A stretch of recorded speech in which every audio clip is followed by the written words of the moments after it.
Russia's biggest Arctic port. A Greenpeace volunteer is carrying in huge bags of supplies for the 30 activists who are held here. 6 of them are British. This morning, lifelong campaigner Frank Hewitson from London was in court, asking to be bailed from the prison. Is it warm in there? Well, with the extra 2 blankets I requested, it's quite warm. Otherwise it's very cold.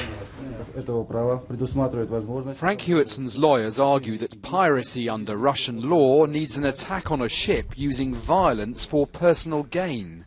They say in this case there was no violence, no personal gain and no ship, but the judge refused bail. One by one, the activists have been brought to court to sit in these cages while their lawyers ask for bail. And one by one, they've been denied and sent back to prison, where they've already spent 3 weeks. He's thin. We showed our pictures to his partner, Nina Gold, back in London, and asked what she thought of his Russian jail time.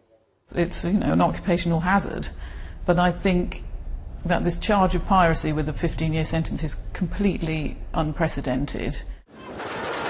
The activists were all detained last month by armed officers when they tried to tie themselves onto a Russian Arctic oil rig 40 miles offshore. Last week we saw the rig for ourselves. The sea there is frozen for half the year, and environmentalists warn that no one knows how to clear up an oil spill under the ice. Just down here is the spot where 2 of the Greenpeace activists tried to climb onto the platform before they were hosed down, pulled off and taken away by armed men in balaclavas. The Greenpeace ship, the Arctic Sunrise, has been towed to Murmansk and impounded.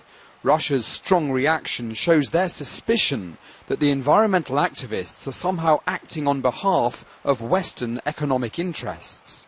We don't want anyone to use environment protection arguments to win economic competition. Those arguments should be applied around the world in an equal way. The reaction also shows how little tolerance President Putin now has for protest. Daniel Sanford, BBC News, Murmansk.